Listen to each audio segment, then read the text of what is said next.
Welcome. This is Grow and Preserve, and I'm Carter, and I'm so glad you're here today. We're going to take the first step in pressure canning. Pressure canning is one of those things that seems to be a lost art. We should all know how to do this so that we can put meats and potatoes and other low acid things in our pantry for times when we need a quick meal, for times when food inflation has just gone through the roof. So we're going to start today, and we'll see. We're starting with the very easiest thing that there is to pressure can, in my opinion, and that is what Costco calls beef for stew. So it is already cut into chunks for us, and we're going to raw pack it and can it. And then I'm going to show you exactly step by step how to do this, and I'm also going to show you the finished product. And I think I'm going to make my dinner out of this, and I will show you that as well so you can see how to use it. There are so many uses for canned beef. So we'll get into that, but let's get started. So I have clean jars. Today I'm going to use pint jars and half pint jars. This pint jar works great as a meal if my husband and I are eating, and meat is a main portion of the meal. If I'm just eating, or if I'm just putting it in some vegetable soup or something, then I prefer to open a little jar so that I don't end up with this floating around the refrigerator and getting lost. So we're going to do both today. My jars are clean. I have run them through the rinse cycle in the dishwasher. They don't need to be completely sanitized for pressure canning. We get up to a temperature of 240 degrees in pressure canning, and that is enough to kill anything. Kills botulism, kills anything. So they get completely sterilized in the canner. So don't worry about that. So I have my tongs, I have clean hands, I have all my lids. They're all new lids, ready to go. Got my jars and my vinegar, and you'll see how we're going to use that soon. So I have my pressure canner here. I use the All-American. This is the smallest All-American. And you'll see I can fit 8 to 10 pint jars in there, depending whether I'm using a wide mouth or a regular mouth, and it's enough for us. I like to can, so I don't mind doing multiple loads, but they do make much larger pressure canners. So I have filled that with the recommended 3 inches, 2 to 3 inches of water, and I just test that by bringing it up to my knuckle. So you'll see I have a little layer of water in there. We're not going to cover the jars like you do in water bath canning. We're just going to put cold jars in a cold canner with cold water and then bring it up to temperature. So let's get started. I have my tongs, and I'm just going to take this meat. I don't know if you can see. Yeah, I think you can. This meat here. I'm just going to put it in. I mean, truly, does it get any easier than that? So this is a 5-pound package of meat, and the pint jars hold just a little under a pound. So if I were doing all pint jars, I'd probably get 6 pints. So what I have here with me, 3 pints and 6 half pints. So I think that'll probably take everything. So I'm just going to stuff it in there with my tongs. Use your fingers if they're clean, not a big deal. You want to leave about 1 inch of headspace. So that means we're going to come to this little rim right here. I think you can see that. Or maybe even a little bit below if we pack it in really tightly, because the meat is going to let off all of its juices. And this is one that I canned previously. So you can see all this juice. I don't put any water in there. That comes straight from the meat. So we need to leave room for that to happen. So let's get these filled up. Well, let's get a flat one.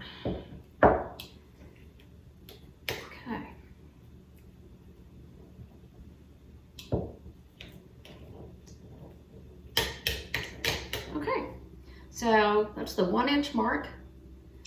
It's pretty full. That's about all I can fit in there. So let's do a half pint jar.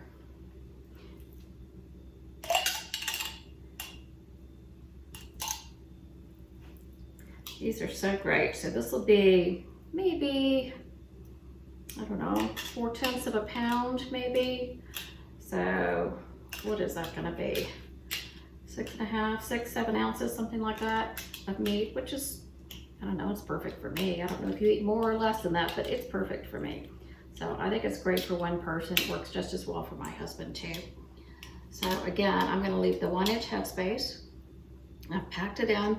There's no debubbling to do if you're used to that for water bath canning or anything you put liquid in. Since there's no liquid, there's no debubbling to be done.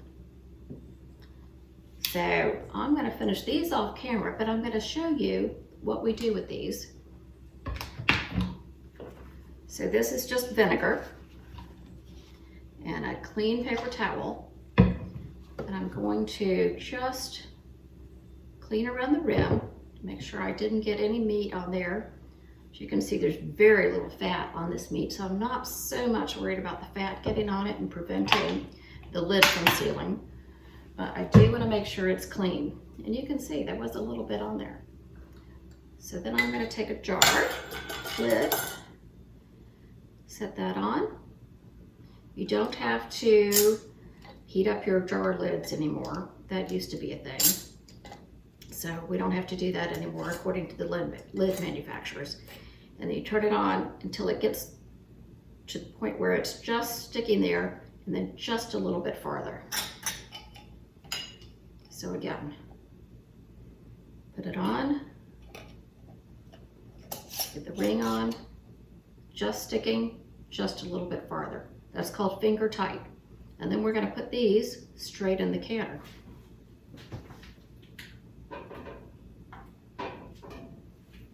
So I'll go ahead and do one more. You'll notice that I didn't put any salt in there. You're welcome to put salt, maybe half a teaspoon for a pint and a quarter of a teaspoon for half a pint. You know, I used to put salt in there, but honestly, my animals really like the juices that are left over from these. So I pour that on top of their food, and I don't want to give them the extra salt. So I salt mine, season everything, whatever it is I'm going to do with the beef when it comes time to prepare it for dinner. There are so many uses for this. I'll show you one tonight, which I'm really looking forward to. But I use it for barbecued beef. I use it for tacos. I use it for burritos. I use it in casseroles. I use it in soups and stews. Makes everything so much easier. Dinner literally will be ready in 15 minutes. From the time I pull the jar out of the cabinet, it's 15 minutes. And that, I don't know, that works for me. Okay, there's another one. Wipe the lid. If you wanted to add salt, this is where you would add salt. You can also add steak seasoning. That's just fine. Put the lid on. Put the ring on. Just catches there, and then just a little bit tighter. Into the canner. Okay, I'm going to get these finished up, and then I'm going to bring you over to the canner so you can see how they're set in there, and we'll get on with the process. Okay, now we've gotten everything in the pressure canner. I did get the 3 pints, and I only got 5 of the half pints. It's a little bit short on the last one, so I will can that in another load tomorrow. I have another pack of beef in the refrigerator that I need to get done. So I have to set these in here. Let's see if you can see. There we go. And if you can see the water, there's water in there. 2 to 3 inches of water in there. And the canner's cold. The jars are cold. The meat's cold. The water's cold. Everything is cold. It's all going to come up to temperature at the same time, so we don't have any cracks. Oh, you're jiggling. Don't move so much. Stay right there. Okay. All right, let's put the lid on. So with the All-American canner, you can see that there's an arrow here. There's a little divot down here. You see that? You can't really see that. Trust me. You're going to have to trust me. I'm going to set that down. Turn it into place so that the latches grab. And then we're going to take the screws, tighten them. We're going to do opposites all the way around so that everything ends up tight. the same tightness.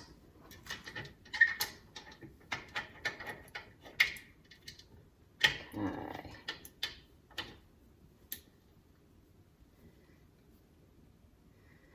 All right, she's ready to go. Now this is the part where people get scared. There's no reason to be scared. I can't do anything. This is on, like, there's nothing. Nothing's going to explode. I promise you, nothing's going to explode as long as you put the little grippers on here correctly. So we're going to turn it on now.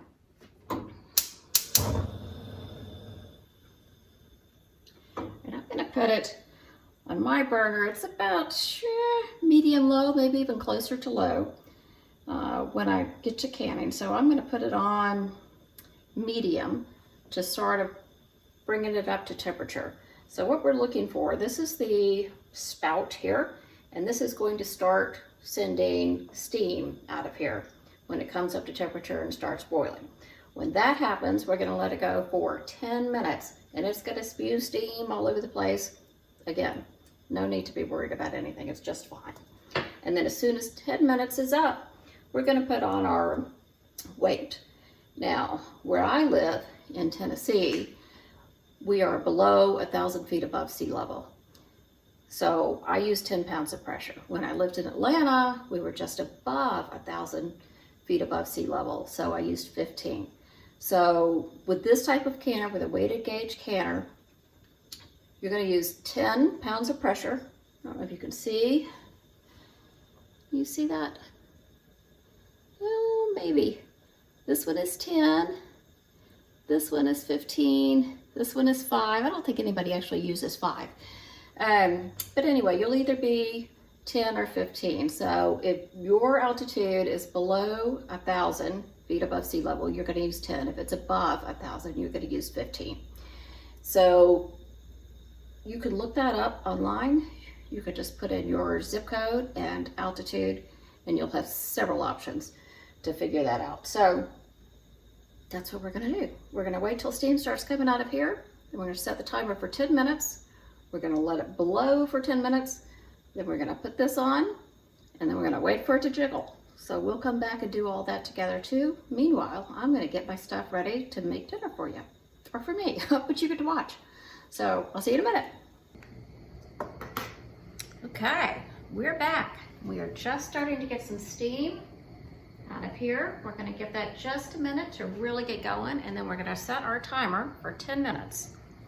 In the meantime, we're going to get started cooking. So this is what we're using. This is a little 1/2 pint jar that I canned July 2022. So very shortly, a little while ago. And then I'm going to go ahead and show you this. This is a topping for me, and this is one of my favorite toppings. We'll make this together for sure because I'm almost out. So this is mango salsa. Oh my gosh, this stuff is so good. It's ridiculous. So let's get started. I'm going to open this lid just with a regular can opener. One little pop. That's it. Now I'm going to, let's see, I'm going to turn on my burner. Some avocado oil in here. Okay, our steam is coming out well now. I don't know if you can see that on the camera or not. Steam is coming out, so I'm going to set our timer for 10 minutes. Okay, this is going to be heating up. The other ingredient I'm going to use is green chilies, just canned green chilies, and the beef. And then I like a little bit of lime juice in mine. I normally use fresh limes, but I don't have any today, so I'm going to use this. So I'm going to take this meat out. You can see, I don't know if I can show you this without it spilling all over the place. There you go. That's what it looks like. So I'm going to take it out while leaving the liquid in the jar, because I told you my animals like that on top of their dinner. They'll be happy with me tonight.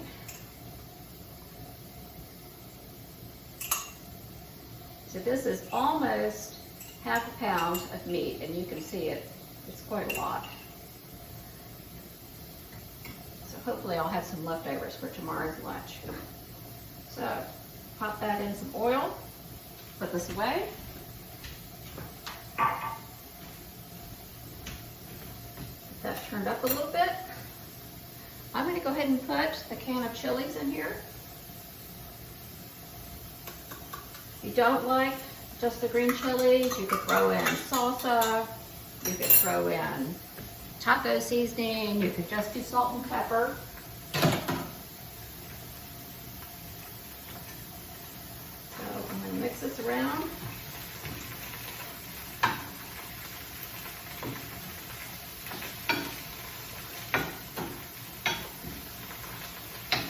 Let's crank that pretty high. It may splatter on me.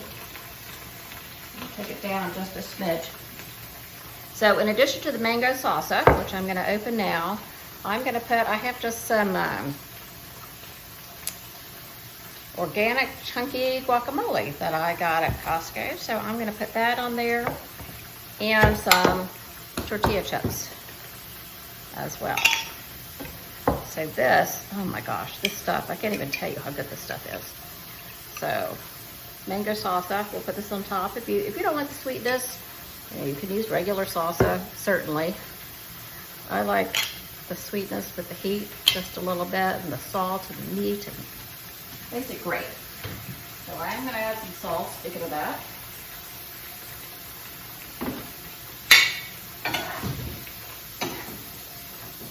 I don't know if you can see that steam now, but it's coming out pretty strong.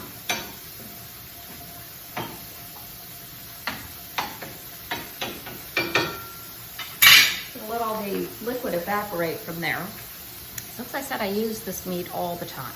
And I will do canned chicken as well. That's probably the second easiest because you actually do have to slice up the chicken. With the meat, you don't have to do anything.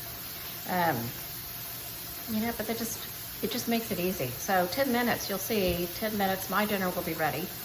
And then I will send you off while the canner is going, and I'm eating my dinner, and then we'll come back when the canner's ready. So because I am canning in pints and smaller, we're going to pressure can them for 75 minutes, so an hour and 15 minutes. If I were using quarts, which would make a lot of meat, almost 2 pounds of meat, it would be an hour and a half, so 90 minutes for those. So we're gonna do an hour and 15 minutes, and then we'll turn it off, and then it needs to cool all the way down, and this pressure gauge will have to come all the way back down before we open it. We don't want to change the pressure too quickly, or we could lose a jar or have what's called sight fitting, in which the liquid just kind of spews out and then you don't seal. And it's fine to eat, but you need to put that jar in the refrigerator. See what we're doing here.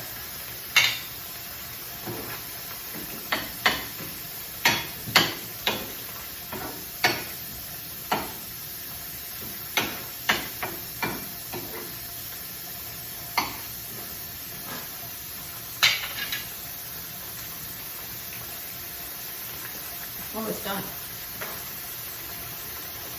Can you see that steam coming? You can see the steam. So don't let that bother you at all. So let's talk a little bit about some of the other things that I like to can. Ooh, I'll show you my tomato bowl. This is what I'm going to be canning tomorrow. I have so many tomatoes in the garden right now. So I'm going to can some, I'm going to dry some. Maybe I'll bring you along with me for that. I love having canned tomatoes, home canned tomatoes in the pantry, because they taste so much fresher than anything you get from the grocery store.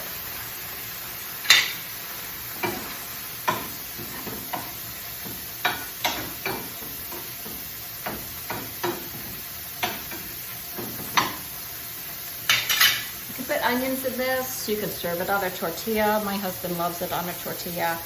You know, we do like a soft taco thing. It's really terrific. I also do that with ground beef, and we'll can that at some point as well. But today, this is my favorite, and it's the most versatile. I also use this in my eggs in the morning. I like to get it good and crispy, and then fry some eggs on top of that. It's delicious.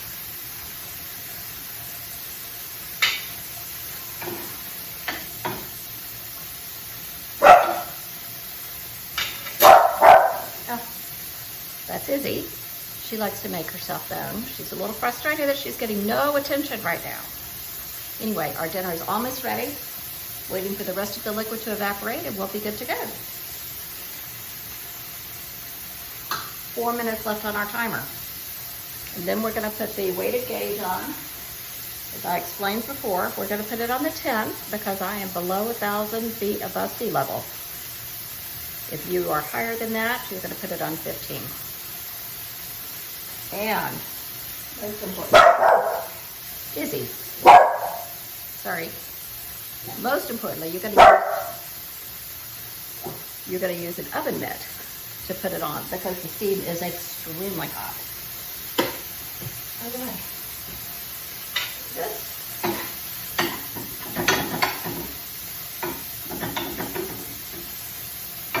Dinner is ready.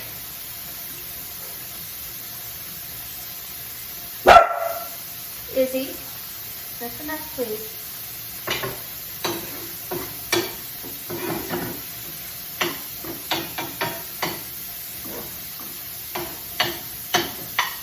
That was it. That's all it took. So I just basically heated it up with the green chilies. You want it a little crispy. You should heat it up a little bit before you add the green chilies because the green chilies add so much liquid.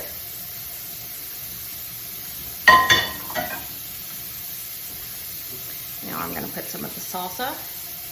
Actually, let's do the guacamole first.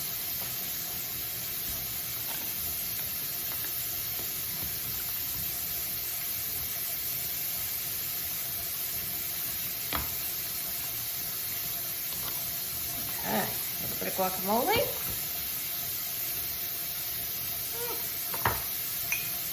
Some salsa. I'm going to show you this, not to worry.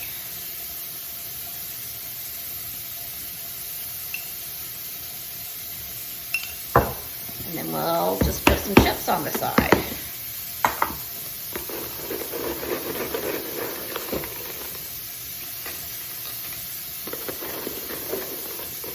Getting to the end of the bag here. I don't have any really big chips.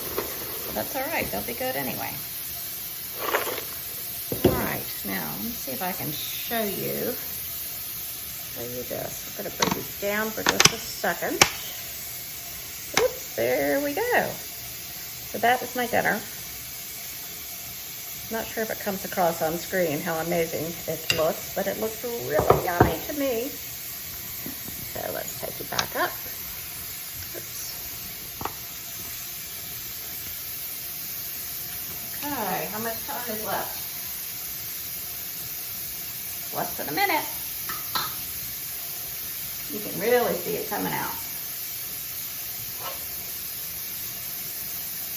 So once I put the weighted gauge on this, it's going to take probably 5 to 10 minutes for it to come up to pressure and start to jiggle.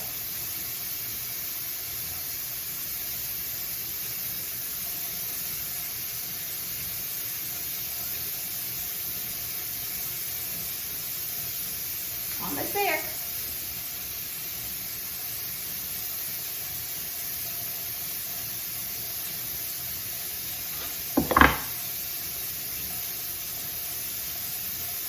It didn't make a noise. It said 0. I don't know why it didn't ring. There we go. Okay, so I'm going to put it on just like that. That's it. That was pretty easy. So this is going to come up to about 10 or 11, and then this is going to start to jiggle. And it'll just make a little noise every few seconds or so. So you'll probably get anywhere from 2 to 10 jiggles a minute, and you just get to the point where you can hear when it's right. So we'll give it just a few minutes. Okay, we're back. We're jiggling. So it's jiggling a little more than I'd like it to jiggle right now. So I'm going to turn this down.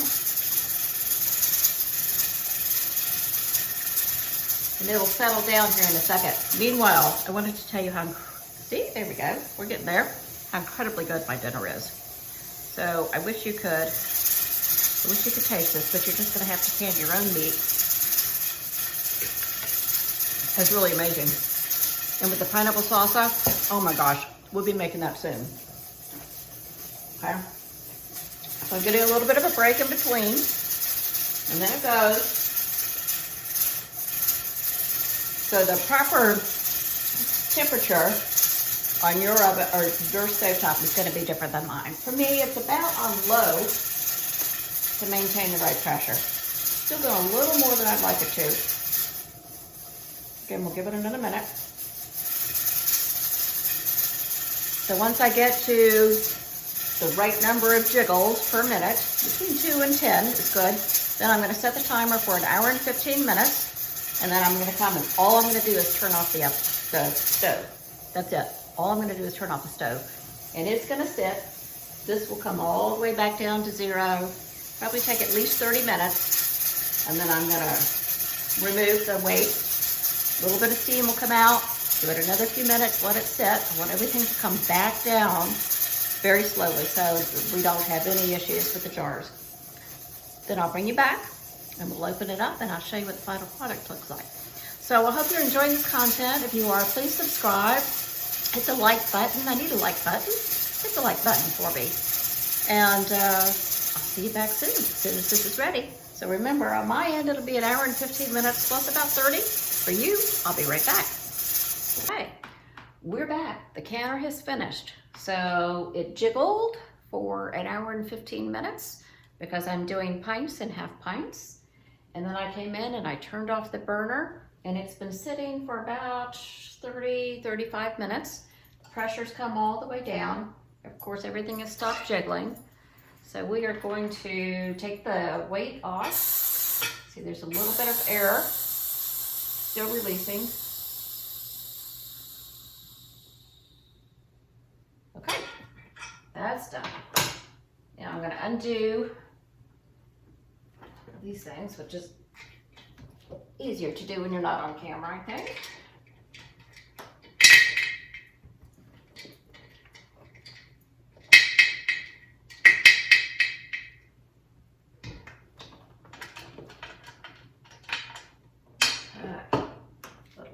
A little bit of a release there for just a second. So I'm going to pull these out in just a minute, show you the finished product. I hope that you have enjoyed this video. I hope that you've learned something. I hope that you're going to come back. I hope you like and subscribe.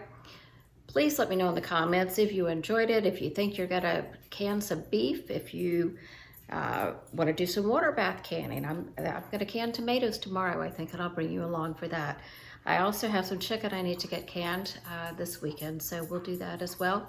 So please let me know what else you'd like to see me can, what else you'd like to learn how to can, what you'd like to learn how to use, how to cook with it when we're done. So I've been canning since 2012, so I'm not sure that there's anything I really haven't canned, except I am going to try some baked beans. I have never done that, so I'm going to try some baked beans. I'll bring you along for that, and we'll just figure that one out together. Anyway, let me take the lid off, and I'll show you what we've got.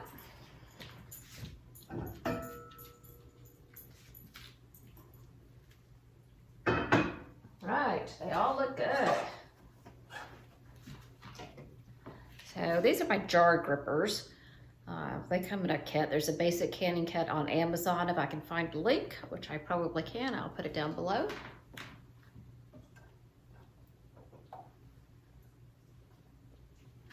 So here's a pint.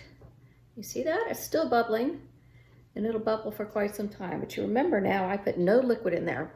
So that is all juice, I guess, that came out of the meat.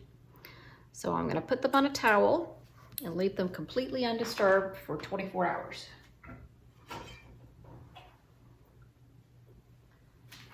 There's another one. Maybe you can see that bubbling away.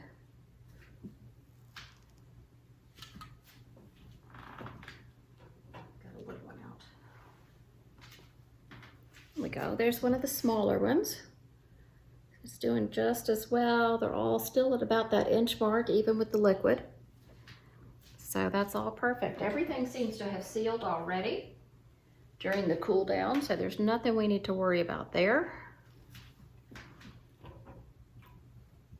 If one of the jars had not sealed, It will still be safe to eat, but you should not put it in the pantry. You need to put that in the refrigerator tonight once it cools down a little bit, and then eat it in the next day or two. So totally safe to eat, but not safe for long-term storage.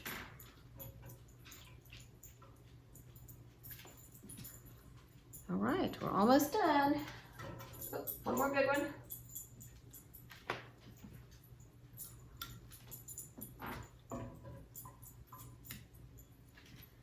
There we go. They all look great. I'm so glad you were here with me today, and I really hope that you enjoyed this. So again, please subscribe. Please hit the like button. Tell me what you'd like to see. I'll can anything you ask me to. We'll also, I mentioned earlier the tomatoes from the garden. We'll go visit the garden. We might do that tomorrow. It's pretty much right at about 100 degrees. So I'm not sure we'll get out for our garden tour at 100 degrees. But I do have a lot of produce that comes in every day. Pickles, oh my gosh, we've done so many pickles. So I don't know if I'll be canning any more pickles this year, but we'll see. Anyway, let me know, and thank you again. Look forward to seeing you soon. Bye-bye.